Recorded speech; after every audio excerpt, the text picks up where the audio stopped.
You had a follow-up question. Environment isn't on the residence life quality study, and I was wondering why not environment? And also North Korea This one again. for this chart of life quality study. Environment doesn't seem to be one of the factors, the environment. Environmental factors. We do have the environmental factors. It's about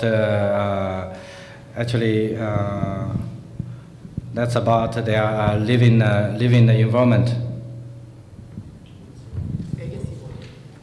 40, right? 14. Living surroundings. Yeah, that's 14. Oh, 14. Yeah, okay. yeah. And actually, this is only one here, but we do have another index. Was called environmental index, which is overall the whole question and the whole research is about how the people's reaction to the environmental issues. And actually, if we consider about the whole list of a social concern, environmental issue now is listed at the top 4 issue. Which means even the local people, they really pay more attention to this, and especially for young people, they really consider that the energy issue, the environmental issue is a big issue. And if you live in Beijing, that would be top 3, because every year you suffer from the sandstorm, and also polluted air. And one Canadian journalist told me that maybe last year you Chinese got more, gold medals, because you are used to that air, but we Canadian athletes not used to the air.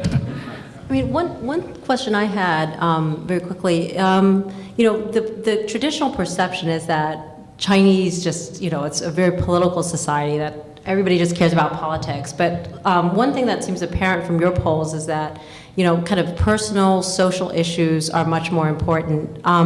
Do you see that as the case, and is there also a generational gap between what younger people care about and what older people care about? Is there less interest in politics now, much more interest in things that affect people personally? Well, it's a good question. I would say I would divide the political things into the political sense and the political mechanism, which means the older generation with a much stronger political sense, and they would like to talk about those so-called state issue, international issue. But for young people, they are less interested in talking about this, like party things, government things. They were less interested in talking about this. But about mechanism,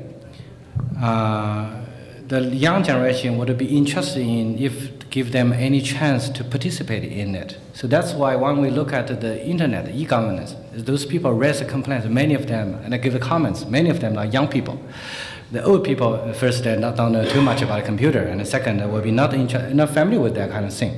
So if we have the new mechanism, and we do have those experimental community management cases in the different communities we do sponsored by Ford Foundation.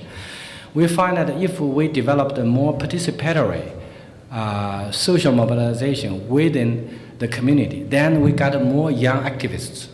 It's not really like, traditionally only the retired ladies and the gentlemen who are doing those community issues. But if we use a traditional way, we only kind of got traditional people. If we use a new way, we got new people. I think we've just got time for maybe 2 questions max, and actually we've got 2 right here. Let's start with that one, Devin. Hi, Mike McDevitt. You may have addressed this in your very opening comments and I missed it, but are most of your clients the government in one form or another, or do you also do work for NGOs, private firms, and what have you? And if you do, in what proportion to your government clients? Okay, thank you.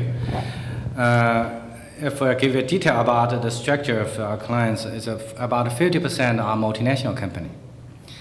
About 30% are domestic company, especially public listed company. There are about 10% from international NGO, United Nations organizations, foreign embassies, and foreign universities. It's about 8% from local Chinese government. And the rest is about 3% from the media and some local Chinese scholars. Thank you. Yeah. Are you expensive? Well, about the price, it's basically you can get a sense that we are like 30% expensive than the local research firm. It's about 40% cheaper than the international research firm. Good and specific. Okay, and I think the last question is right here. Hi, Deborah Chang with McGuire Woods. I thought it was interesting in your last couple of slides that there was a lack of correlation between the impressions of countries versus the amount of foreign investment. And I was wondering if, in your experience, you've also found a lack of correlation with people's impressions of, if a product or service is from a certain country, and if you could comment on Public service. like goods and services sold in China. The products of a certain country, not just the companies, but the Oh, okay. It's about brand, the products. Yeah. Branding. Well, actually, we do have that kind of survey and also released it to the news media. And that's the buy products and by country. For example, is for Germany, there are some products, especially car, was appreciated, and also some other machinery products. And for French, it's more about cosmetic, there's and clothing, fashion, those products. For Japanese, more home appliance, consumer electronic products. So the different country with a different strong products and service there. And for American, there are more products and basically more diversified. And the strong brand, we do have the rating of the brand for different products.